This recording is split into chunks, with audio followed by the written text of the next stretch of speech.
Hello friends, चलिए general knowledge के कुछ बेसिक क्वेश्चन आंसर डिस्कस कर लेते हैं। स्टार्ट करते हैं पहले क्वेश्चन के साथ। भारत भारतीयों के लिए नारा किस संस्था ने दिया था? तो भारत भारतीयों के लिए है, यह नारा आर्य समाज ने दिया था। तो आंसर बी सही हो जाएगा, आर्य समाज। और आर्य समाज की स्थापना किसने करी थी? दयानंद सरस्वती ने।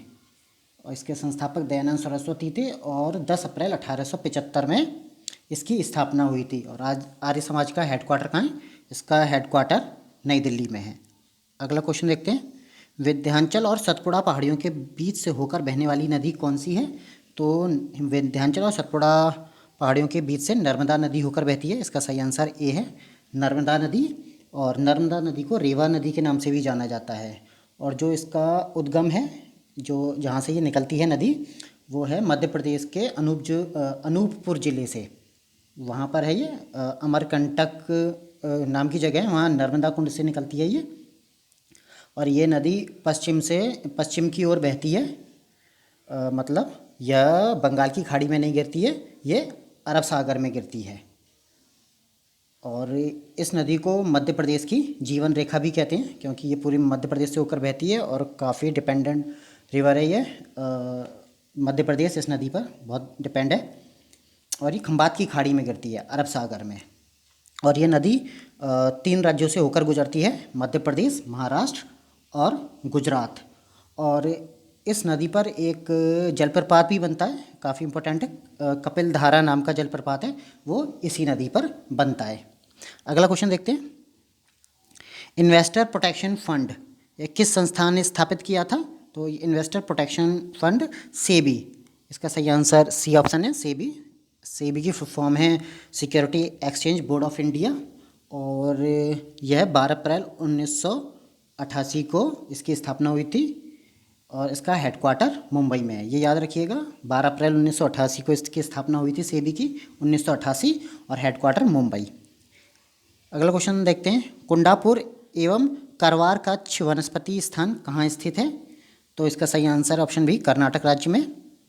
और कर्नाटक की राजधानी है बेंगलोर। और चीफ मिनिस्टर हैं BS येदियुरप्पा। वहाँ के गवर्नर हैं वाजुभाई वाला।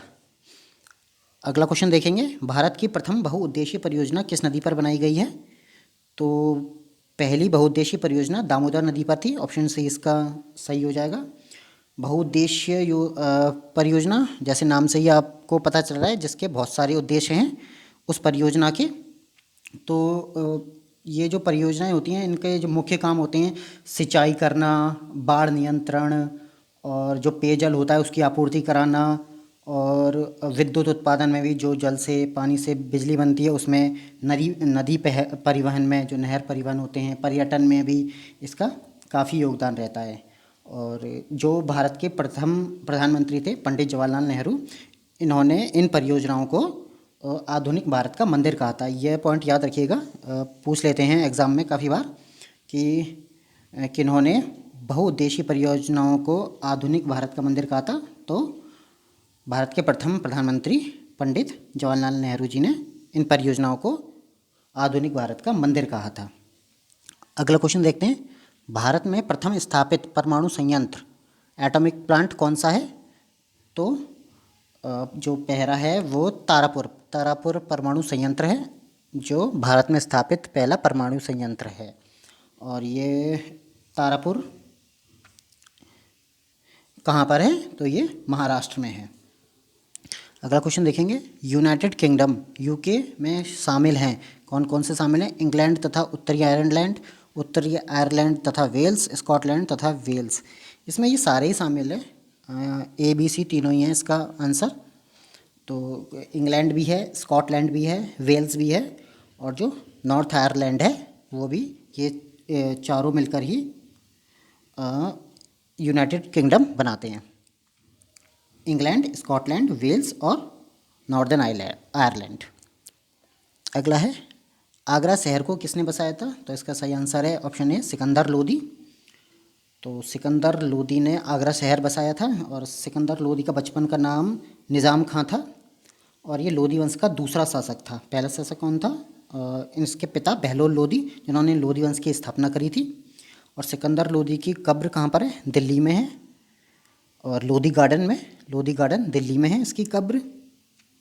और इब्राहिम लोधी जो अगला शासक बना था वो इसी का बेटा था, इब्राहिम लोधी। और सिकंदर लोधी में ने दिल्ली सल्तनत में 1489 से 1517 तक शासन किया था, 1489 से 1517 तक। अगला क्वेश्चन देखते हैं। राष्ट्रीय प्रतीक के निचले भाग में उत्कीर्ण शब्द सत्यमेव जयते किस संदर्भ से लिया गया है?